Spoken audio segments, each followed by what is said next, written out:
He didn't have a type. He didn't stalk his victims on social media, and he didn't kill for love, revenge, or recognition.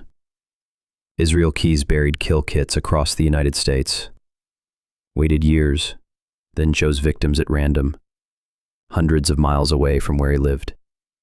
He was a serial killer who designed his own system, and he almost got away with it. This is the most disturbing killer you've never heard of. He was a father, a boyfriend, a construction worker. People who knew Israel Keyes described him as quiet, polite, sometimes intense, but not dangerous. He paid taxes. He took his daughter to school. He even volunteered at his local church in Alaska. But behind his everyday appearance was something calculated, cold, patient. He didn't just plan murders. He engineered them. Imagine this. A man flies across the country. He rents a car, drives hundreds of miles, then he unearths a bucket he buried years earlier. Inside, zip ties, duct tape, weapons, Drano, and cash. He doesn't know who he's going to kill yet. He just knows it's time. Israel Keyes buried these kill kits in remote locations across America. He would plan murders years in advance, then strike randomly.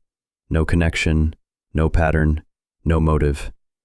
He once told the FBI, "I would go to another state, like thousands of miles away, and look for a house with a car in the driveway, with no dog, with no kids' toys. That's it. Cold logic, no emotion." The truth is, we don't know how many people Israel Keyes killed. He hinted at up to 11, but the FBI suspects many more. His first murder? Likely in 1997. He was 19, but there's no body, no name, just a confession, and a smirk. Keyes liked it that way. Keyes ran a small construction business. It gave him excuses to travel. He'd disappear for weeks. His family thought he was just on a job. But those trips? He was stalking, burying kits, studying towns. One trip, one kill. Back to work. As if nothing ever happened. In 2012, he made a mistake. Samantha Koenig was 18, working alone at a coffee stand in Anchorage, Alaska. Keyes abducted her at gunpoint, forced her into his truck. He brought her to his home, while his daughter and girlfriend were inside. Then he left, on a 2-week cruise with them.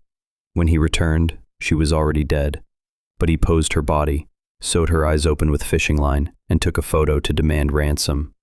The public thought she was still alive. The horror? He already had a shovel in the ground. It was a bank withdrawal that exposed him. Surveillance footage, a rental car, a license plate. He was caught in Texas, far from the crime. Over the next weeks, he talked, calmly, smiling sometimes. He explained how he avoided detection. No electronics, no emotional connection, no trophies. His biggest rule? I only kill when I have everything perfectly under control. But once the control broke, he spiraled. On December 2, 2012, he was found dead in his cell. Suicide. He slit his wrist and drew with his blood. On the cell wall, 11 skulls, a pentagram. No names, no closure. Just a message and a trail of unknowns. Israel Keyes defies the pattern. He wasn't a monster in the traditional sense. He was a mirror, reflecting what happens when darkness meets intelligence and discipline. No emotion, no fame-seeking, just control. He designed his crimes like puzzles and took the final pieces with him. That's what makes him different, and maybe the most disturbing of them all. If you found this story disturbing, good. It means you still understand right from wrong. There are minds like this walking past you every day.